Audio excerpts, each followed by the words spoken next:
Hey guys! So, the fact that our Christmas tree is still up in the middle of October is sincerely bothering me.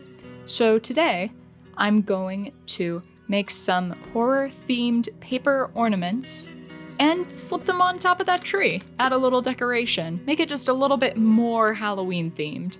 I'm going to be doing that by using this handy kit that I got for a birthday gift some many years back, which funny enough is called HORROR-Gami. So it's horror-themed origami. Very simple, love a good pun. Let's crack this thing open and take a peek-see at what's inside. Alright, so this kit comes with two things. One, an instructional booklet that shows you how to make all of the horror-gami, quote-unquote.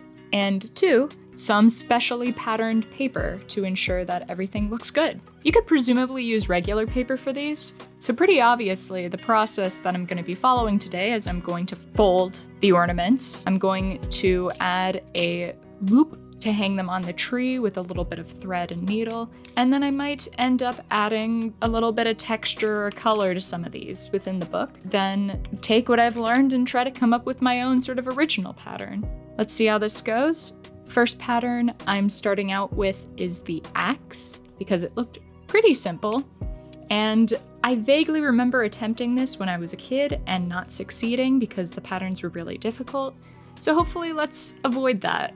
I'll be narrating some elements of this as we go through, but if you want the full instructions, I'll provide a link if I can find one in the description. I'm not sponsored. I just very much believe in giving artists money for the stuff that they do. I will narrate some of what I'm doing a bit more once we start getting into more detailed stuff, because as great as my camera work is, it starts to devolve pretty quickly once I start getting really close up in there. Squashing the head of the axe here, creasing it to make sure everything looks good. This is actually my second axe. The first one turned out a bit squashed. A little bit of fixing was necessary, but it's fine.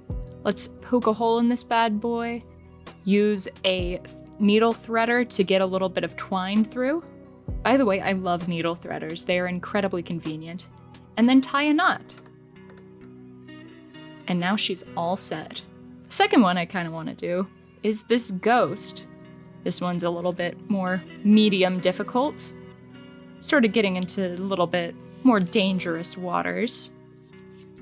Also, I'll admit it, I thought the shape was really cute. I liked the little hood.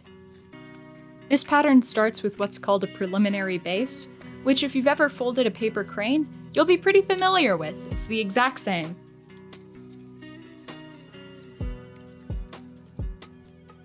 So the folds in this case are literally just to sort of create some guidelines.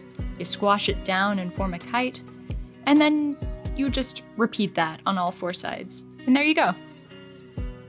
Similar to a paper crane, we're going to start by squashing the tip of one of the flaps down in between the flaps on either side of it, which will sort of create a little triangle off to the side, which we will then use for an arm. We do this on both sides to give our ghost two arms, and then we fold the very top back to more or less form the shape of the head.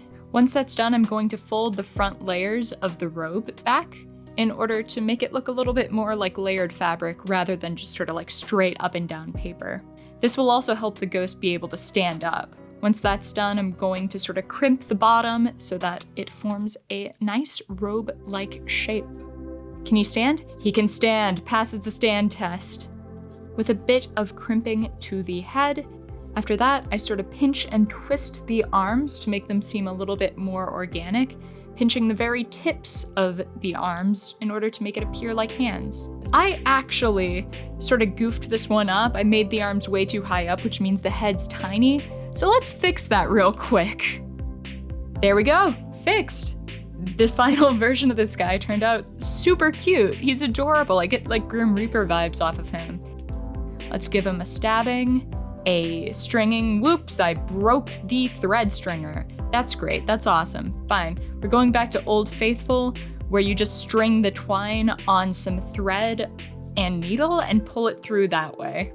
The third one I actually forgot to film, so here's me last minute filming. Since, you know, my logo's a skull, I thought it'd be really cute to do a skeleton. I also did an initial run with that one, but I thought it looked bad, so let's try it again. We start with the preliminary base that I showed you guys earlier with the ghost, but now we're going to take the very edges of that diamond, fold it in, and then fold it in again to make two very narrow little legs. Then we're gonna book fold it so that the legs are layered on top of each other. Open up the flap, bring it down. That's going to make the arm. Repeat that on both sides because once again, we would like this skeleton to have two arms. Symmetry and all that jazz.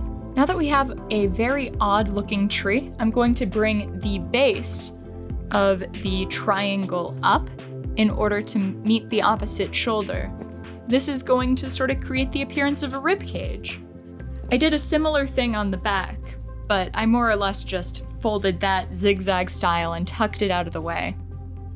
I'm also making sure to pinch the tops of the arms where they meet the rib cage to more or less simulate the shoulder girdle.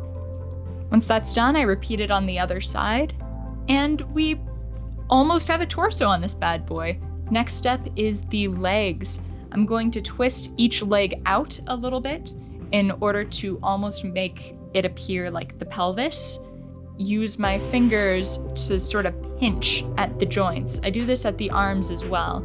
Skeletons have very thin bones with rounded, thick joints. The way I'm simulating that is by taking two fingers, using one to hold it in place at the area of the joint, and using the other one to push the first into the second. It makes it appear a lot more like a skeleton bone. I do a similar thing with the arms, which is a tiny bit more difficult because the arms are very small. Then pinch a little corner of it in order to make a hand.